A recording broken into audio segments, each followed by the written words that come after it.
অন্নপূর্ণা নাম নথিভুক্তকরণ শুরু করেছি। তার প্রথম পর্যায়ে আমরা ৩,০০০ টাকা করে টাকা ট্রান্সফার করব আগামী বুধবার দিন। আপনারা কেউ বিচলিত হবেন না। প্রত্যেকের বাড়িতে যারা ফর্ম ফিল আপ করতে পারবেন না তাদের প্রত্যেকের বাড়িতে আমাদের পক্ষ থেকে লোকেরা যাবে। আমাদের লোকেরা গিয়ে আপনাদের ফর্ম ফিল আপ করে আনবে।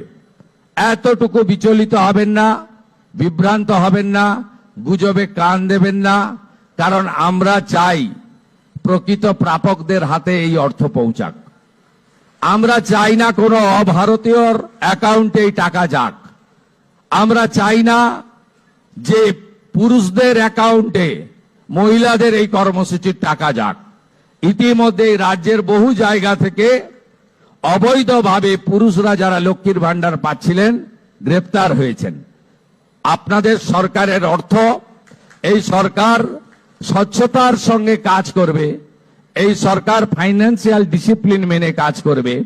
পশ্চিমবাংলায় যারা প্রকৃত প্রাপক তাদের প্রত্যেককে চিহ্নিত করে খুঁজে বের করে তাদের কাছে মাননীয় প্রধানমন্ত্রীর দেওয়া, আমাদের দেওয়া সংকল্পপত্রের প্রত্যেকটা বাক্য শব্দ পূরণ করার দায়িত্ব আপনাদের সরকারের।